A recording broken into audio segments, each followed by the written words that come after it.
Hoy tenemos aquí a su mujer, a Rosana. Bueno, Rosana, ¿cómo estás? ¿Cómo han sido estos 10 días? Pues emocionada. Emocionada, ¿verdad? Sí, con la emoción Sí. Vamos, a flor de piel, ¿no? Sí. Bueno, hablábamos antes y decía Rosana, bueno, yo no sé si voy a poder hablar, porque es que, claro, estoy muy emocionada, fue hace muy poquito tiempo, pero yo creo que nos va a ayudar recordar a Mikel con la sonrisa con la que yo creo que a él le habría gustado que le recordásemos, ¿no? Sí. Qué ejemplo de fuerza, un auténtico titán, ¿no, Sí, Rosana? sí, o sea, él luchó hasta el final. Y además con una sonrisa, ¿no? Sí. Que no solo es luchar, echarle una sonrisa a la vida, combatir con la enfermedad así y ser, yo creo que un ejemplo de esperanza para los más de 150 enfermos de ELA que ahora mismo en Euskadi, ¿no?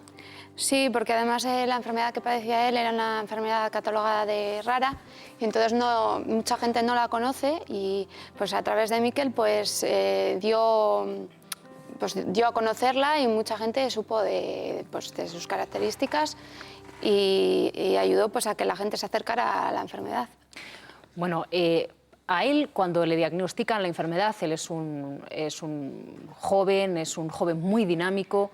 ¿Él cómo se lo tomó? Porque hay que recordar, para la gente que nos ve, para nuestros espectadores, la esclerosis lateral amiotrófica prácticamente, vamos a decir, es una condena de muerte, porque un enfermo puede sobrevivir como mucho 5 años y además es una enfermedad neurodegenerativa, con lo cual pues hay un desgaste evidente. Entonces, a un chico activo como Mikel le dice el médico, pues es que usted padece ELA. ¿Y él cómo se lo toma? Pues él, en las primeras entradas de su blog, lo explica muy bien y cuenta pues, que al principio pues, pasó la primera etapa de la negación.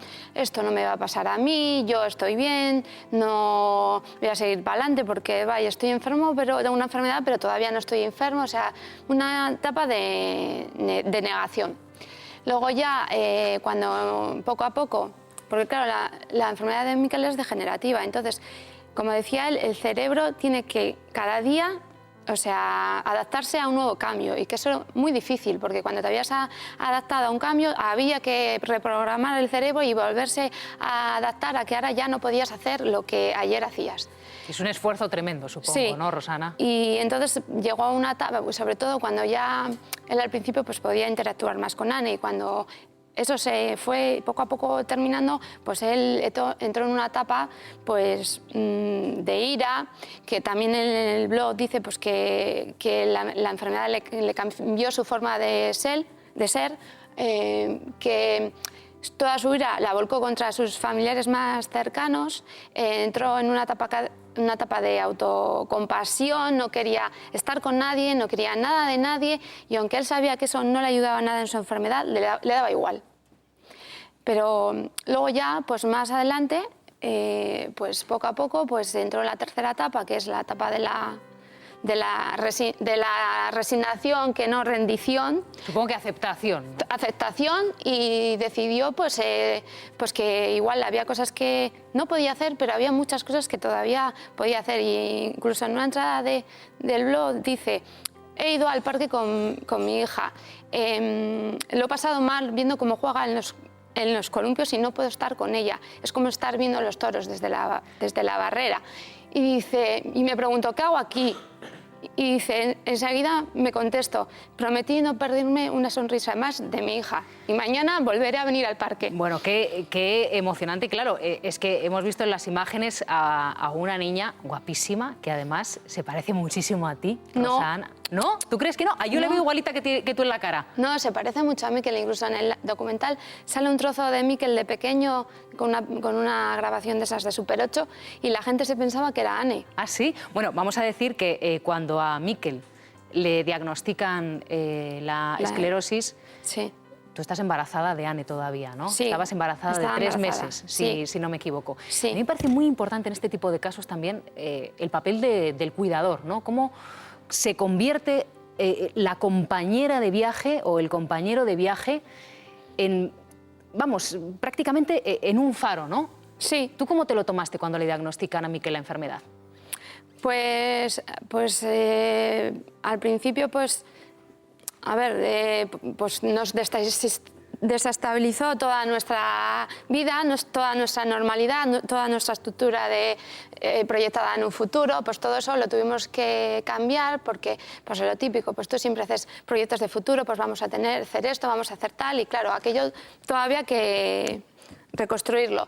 Pero bueno, decidimos que le teníamos que dar normalidad a nuestra vida, porque en la normalidad está la seguridad, y no centrar todo en que tengo una enfermedad y tirar para adelante. O sea, y disfrutar de la vida, como decía Miquel, hasta el último minuto. A mí me gustaría preguntarte, Rosana, bueno, la gente pensará, ¿por qué le está tuteando? Si Silvia generalmente siempre trata a la gente de usted. Bueno, es que nosotras no solo somos del mismo pueblo, es que además tenemos cierta cercanía porque muy remotamente yo creo que Miquel y yo podríamos ser como primos cuartos, primos terceros, y además pues mi familia siempre, y yo misma, siempre he estado muy cerca del bar que tiene la familia en La Chicharra, ¿no? El Lago Nechea. Sí. Son muy conocidos, es una familia muy conocida en Santurce. Miquel también era una persona muy querida. Sí, la familia de Miquel es muy conocida porque tienen un bar en Santurce que hace los mejores pinchos de Santurce. Bueno, no, vamos, aquí vamos a ver, Rosana, aquí somos un programa conocido por nuestro rigor.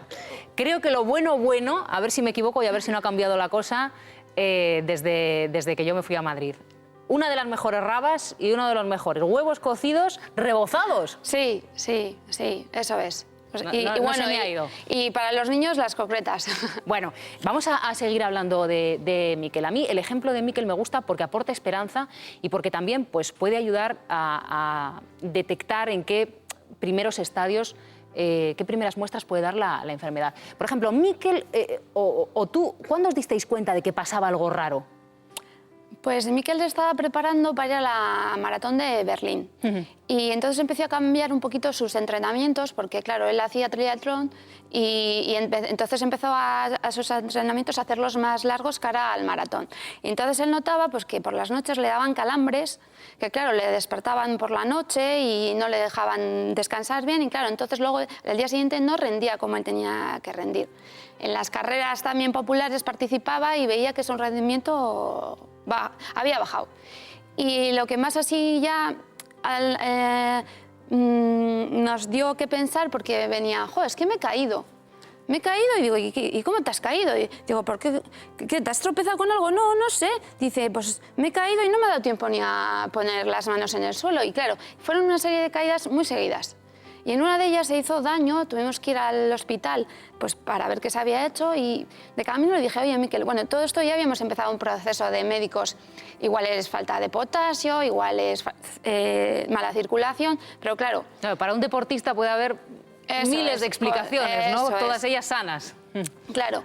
Y ya de camino al hospital yo le dije a Miquel, oye, vamos a comentar que últimamente te caes mucho.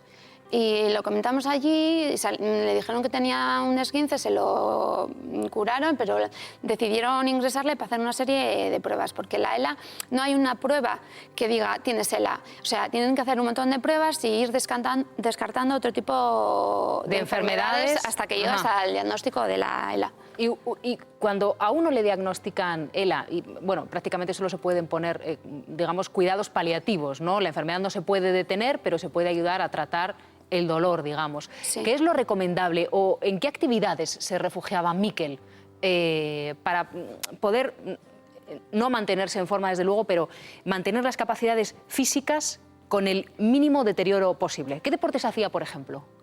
Pues antes de la enfermedad. No, cuando ya le diagnosticaron la enfermedad, ¿realizaba alguna actividad física?